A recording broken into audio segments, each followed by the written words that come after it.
Bonjour à tous et bienvenue dans cette nouvelle vidéo. Si vous pensiez que j'avais fini de râler, malheureusement pas.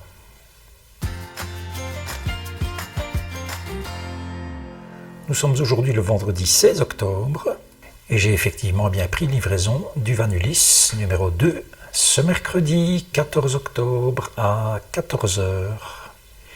Mais qu'est-ce que je fais dans ce décor, me direz-vous, avec New York derrière moi, une photo que j'ai fait moi-même d'ailleurs, pas depuis l'Empire State, depuis l'autre grande tour à New York, Top of the Rock je pense. Voilà, décor, la plaque avant du Van Ulysse numéro 1, plaque avant qui est légèrement détruite. Alors oui, en Belgique, les plaques sont attachées à la personne et non pas au véhicule. Donc, je la garde en souvenir.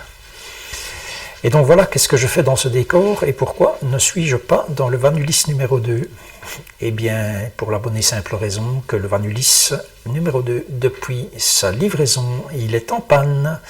Et donc il est au garage depuis mercredi pour une panne manifestement assez sérieuse, puisque je l'attends toujours. Donc que s'est-il passé ? J'ai pris livraison donc, chez mon concessionnaire dans la région de Liège. Je ne vais pas le nommer, mais enfin vous aurez tout de suite compris. Rien à dire au niveau des accessoires installés, ce que j'avais demandé, tout a été très bien fait. Le van plus ou moins propre, hormis quelques coulées sur la carrosserie, mais enfin bon, ça, je crois que si je veux qu'il soit propre, je vais devoir le laver moi-même. Je fais le tour du van.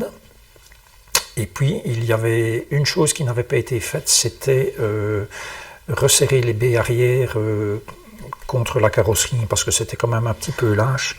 Et il y a un réglage qui peut se faire au niveau des fermetures des baies. Et donc, la personne avec laquelle j'avais fait le tour du van me dit « Mais avancez votre van en face de l'atelier, on va faire ça tout de suite avant que vous ne partiez. » Je démarre le van et qu'est-ce que je vois au tableau de bord ? Faire contrôler le moteur. Le témoin moteur orange allumé. Bon, je le signale. Et là, on me dit « Ah oui, mais c'est normal. » À l'usine, ils mettent en route, ils arrêtent, ils mettent en route, ils arrêtent, et donc sans doute que le pot catalytique est un petit peu encrassé, et voilà. Bon, le van à ce moment-là a 51 km, et c'est normal qu'il ait 51 km, puisque le concessionnaire doit le passer au contrôle technique avant la livraison. C'est obligatoire en Belgique pour tout ce qui est véhicule utilitaire. Et donc, bon, moi ça me semble bizarre, encrasser 51 km, même s'il a été mis en route des dizaines de fois à l'usine. Mais bon. Et il me dit, quand vous aurez roulé un petit peu, ça va s'effacer. Bref, je n'y crois guère, mais je repars vers chez moi, enfin vers ici. 40 km à faire à peu près. Et le garage Fiat n'est pas très loin, en fait, d'ici le garage Fiat, il est à 5 km. Avant quand même d'arriver ici, je me dis, je vais m'arrêter sur un parking, stopper le moteur, verrouiller le véhicule, le déverrouiller, remettre en route. Comme ça, si jamais la lampe ne s'éteint pas, je vais directement chez Fiat, qui était vraiment quasiment le long de ma route pour rentrer. Bien évidemment, le témoin moteur ne s'éteint pas, donc je vais chez Fiat. Je leur explique, voilà, véhicule neuf, il a maintenant 90 km, et le témoin moteur est allumé, message au tableau de bord, faire vérifier le moteur. Et je dis, chez le concessionnaire, on m'a dit que ça allait partir tout seul, et ils ont même débranché la batterie du porteur pendant 30 secondes ou une minute, pensant faire un reset. Bon, là-dessus, le mécano chez Fiat se met à rire, parce qu'effectivement, ce n'est pas comme ça que cela fonctionne. Et donc, il rentre le van, et il fait sans doute un tas de tests. J'attends une bonne demi-heure. Et puis, il revient vers moi, monsieur, il y a un problème au niveau du circuit AdBlue. J'ai un message d'erreur, circuit ouvert, et effectivement, il a le papier qui sort de l'ordinateur avec, circuit AdBlue ouvert. Et il me dit, oui, mais c'est des véhicules, c'est transformé, si ça tombe, en installant, ils ont mis une vis où il ne fallait pas, un câble a été perforé. Il dit, moi, écoutez, j'en sais rien, mais c'est un fourgon. Dans le fourgon, il y a de l'équipement qui est installé à l'arrière, mais au niveau de la cabine, à ma connaissance, il n'y a quand même pas grand-chose qui est installé. Mais enfin, bref, donc voilà. Qu'est-ce qu'on fait? Est-ce que je peux rouler comme ça? Ben non, c'est quand même pas recommandé. Donc le véhicule est resté au garage. Et il y est toujours. Nous sommes aujourd'hui vendredi. Il est 11h10. Et le véhicule est toujours au garage, donc c'est une panne relativement sérieuse. J'ai eu un appel du garage hier pour me signaler que, en fait, c'est le circuit de chauffage d'AdBlue qui pose problème. Donc le circuit, il a son propre calculateur, plus du câblage.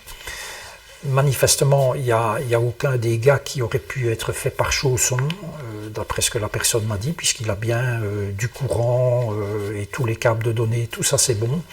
Et donc ce serait le calculateur du chauffage AdBlue, le réservoir réchauffé ainsi que les canalisations, puisque l'AdBlue est un liquide qui gèle en dessous de -11 si je ne m'abuse, donc ça doit être chauffé en hiver, et c'est un calculateur qui s'en occupe. Voilà, vous savez que dans les véhicules maintenant, c'est de l'électronique partout, même pour ouvrir une porte, il faut de l'électronique, donc, et donc voilà. Et maintenant, si vous voulez, vous pouvez récupérer votre véhicule, mais je dois remonter le marchepied, parce que pour atteindre toute cette partie, il a dû enlever le marchepied et un tas d'autres bazar.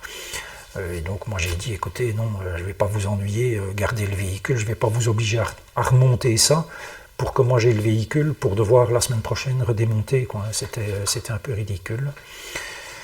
Et donc voilà, et vous pensez que je dois être content avec ça? Donc j'ai prévenu le concessionnaire, mercredi, en fin de journée, et je lui envoie donc ceci. Bonjour monsieur M. Pour information, en quittant la concession avec mon nouveau van, le voyant moteur était allumé. Par acquis de conscience, je suis passé chez Fiat, et le van y est maintenant immobilisé. Panne au niveau du circuit AdBlue. Je reçois une réponse le lendemain. Bonjour monsieur, comme nous vous l'indiquions hier, effectivement ce voyant apparaît sur la plupart des tableaux de bord. J'imagine que Fiat doit juste faire une vérification. Est-ce que vous vous rendez compte de ce qui me répond? Donc, à l'entendre, la plupart des tableaux de bord, 90%, 95%, 80%, ont ce témoin qui est allumé avant la livraison. Non mais, on croit rêver, on croit rêver. Je lui réponds, bonjour monsieur, ce n'est pas du tout le son de cloche que j'ai reçu du concessionnaire Fiat hier, après 1 heure de diagnostic.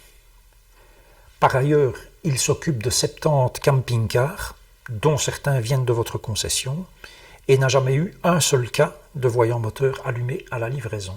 Et non seulement il n'a jamais eu un seul cas de voyant allumé à la livraison, mais en plus, cette panne manifestement du module de chauffe du circuit AdBlue, il ne l'a jamais eu non plus, le concessionnaire, ni à la concession là, ni dans aucune autre concession de ce groupe de concessionnaires, puisque les concessionnaires en général, je présume que c'est pareil en France, ils sont organisés en groupe. Le véhicule est sorti de chez Chausson avec cette panne, qui semble assez sérieuse et va demander un temps de réparation très important. Preuve en est, aujourd'hui, le van est toujours là. Et il me répond suite à cela, il me répond ça hier aussi, en fin de journée. Effectivement, c'est une panne plus conséquente que prévu. Ah ouais, tu m'étonnes. En espérant qu'il puisse vous dépanner aussi. Ben oui, moi aussi j'espère. Il est tout à fait anormal que Fiat laisse sortir un véhicule de sa chaîne de production avec un problème. Que penser de tout cela? Est-ce que réellement le véhicule est sorti de chaîne avec ce problème? Après tout, peut-être, hein, puisque, je ne sais pas si vous vous souvenez, mais le frein à main dans le premier van, il n'était pas réglé d'origine, donc j'avais dû aller le faire régler en concession. Les phares n'étaient pas réglés non plus. Et le nouveau van, exactement les mêmes problèmes. Frein à main pas réglé, phare pas réglé. Donc, est-ce qu'il y a une chaîne spéciale pour les véhicules qui vont chez les équipementiers? Je ne sais pas. Ou alors c'est réellement chez Chausson qu'il s'est passé quelque chose. Toujours est-il que moi ici je suis le dindon de la farce. Le véhicule est payé, je paye l'assurance, j'ai commencé à payer les mensualités du crédit. Et voilà, j'ai fait 40 km avec le van. J'ai encore tout mon bordel de caisse qui se trouve là. Et il n'y a rien qui avance. J'espère qu'enfin la prochaine vidéo, ça sera avec de meilleures nouvelles. Je vous souhaite un bon week-end, prenez soin de vous et à la prochaine.